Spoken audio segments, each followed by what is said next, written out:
বরিশালে দুই বাসের মুখোমুখি সংঘর্ষে চালক নিহত, আহত ২০।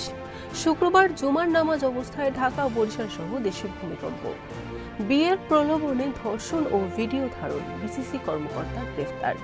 কুয়াকাটায় আগুনে ভস্মীভূত ৮টি ব্যবসা প্রতিষ্ঠান। বানারীপাড়ায় ব্রিজের মালামাল চুরির দায়ে ছাত্রদল ও যুবদলের ২ নেতা গ্রেফতার।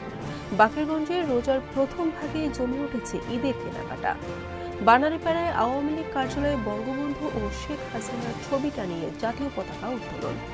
আগলছাড়ায় মামলার ভয় দেখিয়ে ১১,০০০ টাকা ঘুষ নেওয়ার কথা স্বীকার করলেন বাগান মালিক।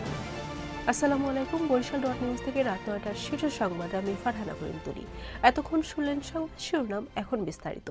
বরিশালের বাবুগঞ্জ উপজেলার নতুন হাট এলাকায় বরিশাল মহাসড়কে যাত্রীবাহী দুই বাসের মুখোমুখি সংঘর্ষের ঘটনা ঘটেছে।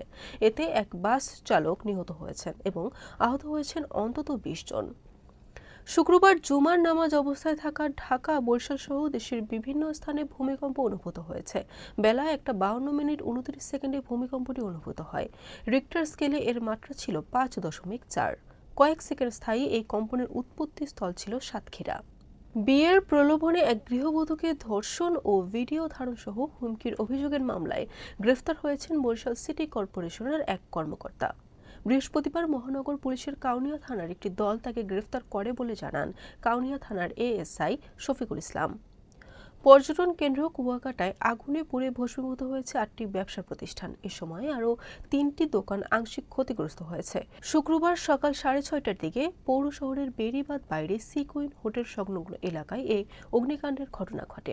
বরিশালের বানারীপাড়ায় পুরনো সরকারি ব্রিজের মালামাল চুরির দায়ে সদর ইউনিয়ন ছাত্রদলের সাধারণ সম্পাদক মোহাম্মদ জিহাদ আগুন ও ওই ইউনিয়নের ৩ নম্বর ওয়ার্ড যুবদলের সভাপতি মোহাম্মদ সানিকে গ্রেফতার করেছে থানা পুলিশ। ঈদের এখনও বাকি প্রায় ২০ দিন। ইতোমধ্যেই ঈদ কেনাকাটায় জমে উঠেছে বাকেরগঞ্জ পৌর এলাকার বিভিন্ন বিপণী বিতান ও পোশাকের দোকান।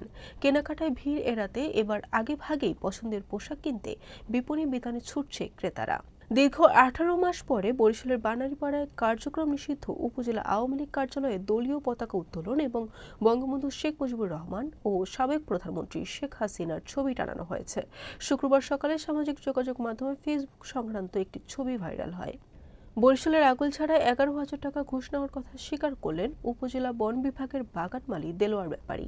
এই ঘটনায় এলাকায় তোলপাড় শুরু হয়েছে। বরিশাল নিউজ।